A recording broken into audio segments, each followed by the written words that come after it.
Première épître de Paul aux Corinthiens, chapitre 4. Ainsi qu'on nous regarde comme des serviteurs de Christ et des dispensateurs des mystères de Dieu. Du reste, ce qu'on demande des dispensateurs, c'est que chacun soit trouvé fidèle. Pour moi, il m'importe fort peu d'être jugé par vous ou par un tribunal humain.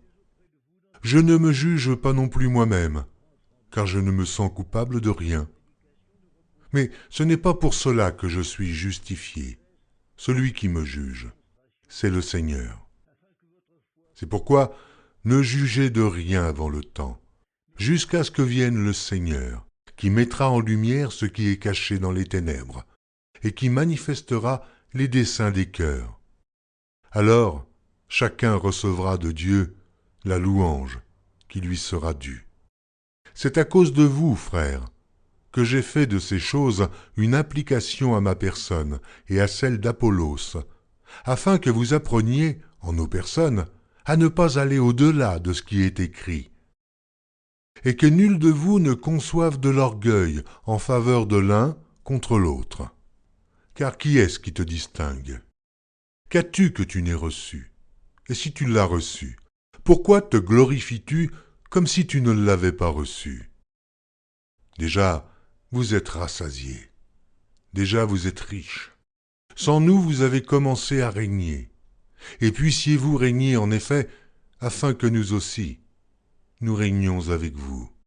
Car Dieu, ce me semble, a fait de nous, apôtres, les derniers des hommes, des condamnés à mort en quelque sorte, puisque nous avons été en spectacle au monde, aux anges et aux hommes.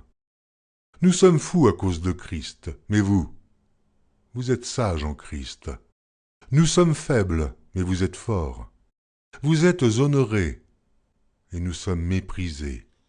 Jusqu'à cette heure, nous souffrons la faim, la soif, la nudité. Nous sommes maltraités, errants, ça et là.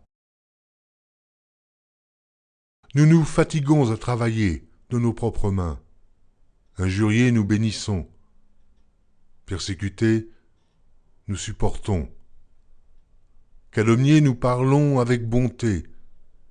Nous sommes devenus les balayures du monde, le rebut de tous, jusqu'à maintenant.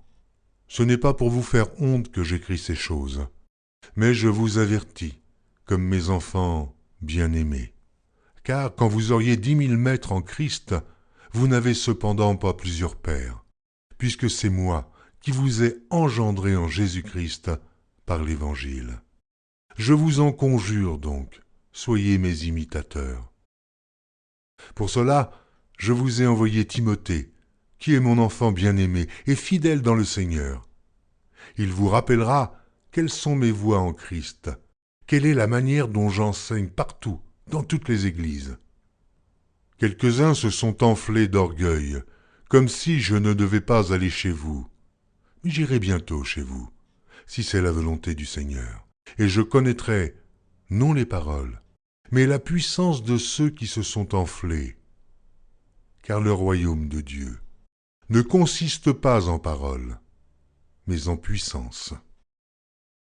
Que voulez-vous? Que j'aille chez vous avec une verge, ou avec amour et dans un esprit de douceur?